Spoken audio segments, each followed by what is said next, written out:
Neck pain will affect between 30 and 50% of us every year. But did you know that you can actually eliminate this annoying pain for good with just 7 easy stretches that won't even take you 3 minutes out of your day? Most people haven't heard this trick before, so let's dive in and get you some relief. So whether you're standing, sitting in a chair, or chilling somewhere in between, getting your posture right first is crucial. So once you've chosen your position of the day, imagine that you're pulling your head away from your shoulders and lengthening through the top part of your spine. Picture the distance from the crown of your head to the base of your shoulder blades, stretching out. A nice way to help yourself do this is to use your hands to weigh your chest down like you're grounding your body into the earth. Now we're ready for our first stretch, which is called the Periscope.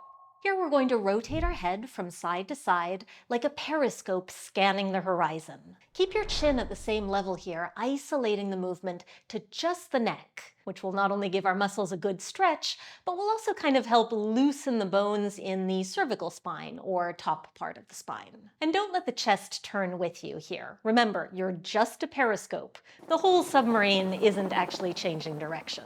For this stretch and all of the others, aim for 20 seconds of smooth and deliberate back and forth stretches. And for all of these stretches, we don't want to go to the point where anything hurts. See if you can push to that point of slight discomfort where you're feeling a stretch, but right before the point of pain. That's the point where the magic happens, and that's how you'll gradually improve your range of motion. Next up is the seesaw. This time, we'll tilt the head smoothly from side to side, creating a stretch down the side of the neck. And rather than thinking about bringing your ear down towards the shoulder, think about pulling the other ear, the top of the seesaw, up towards the sky, making your neck longer, not shorter. And by the way, yes, it is completely normal if you are able to stretch further on one side versus the other. The more we practice, the more these imbalances will start to even out. Our next stretch is the chicken. We're about to look a little bit silly, but trust me, this works. So still keeping your chest nice and still, stick your chin out as far as it'll go, and then pull it back to give yourself the most unattractive double chin possible, pecking forwards and back like a chicken. This exercise is the perfect antidote for all the time that we spend hunched over our phones, a position sometimes referred to as the dreaded text neck.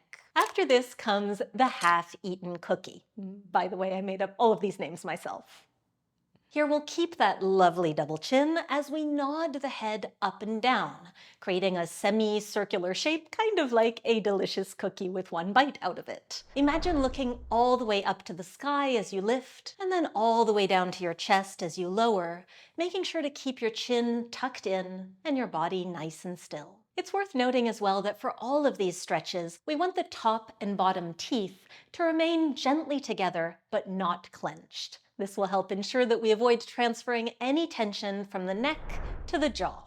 Next on our list is the typewriter, and this is a tough one. So start by holding your index fingers up about an inch or so outside your cheekbones, and then try to bring your cheek to your finger from side to side, not your finger to your cheek. We're looking to slide the whole head horizontally side to side here, just like the carriage of a typewriter. And because this one is really confusing at first, you might benefit by practicing a few times in front of a mirror. Next, we have the bouncy castle. For this one, your neck is staying nice and still as your shoulders lift up and then fall back down just like you were in a bouncy castle. This is an excellent way to target the trapezius muscle, which is probably the most critical connection between your neck and upper back.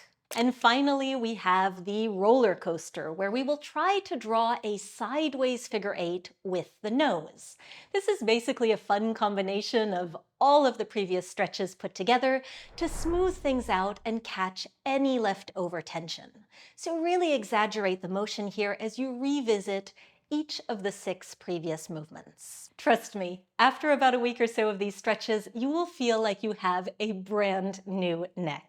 Let me know in the comments if you'd like me to create a 3-minute daily practice that you could follow along to. And remember, we don't want to redirect pain or tension to other parts of the spine. That's why you should watch this video next to relieve lower back tension and help keep your entire spine balanced and pain-free.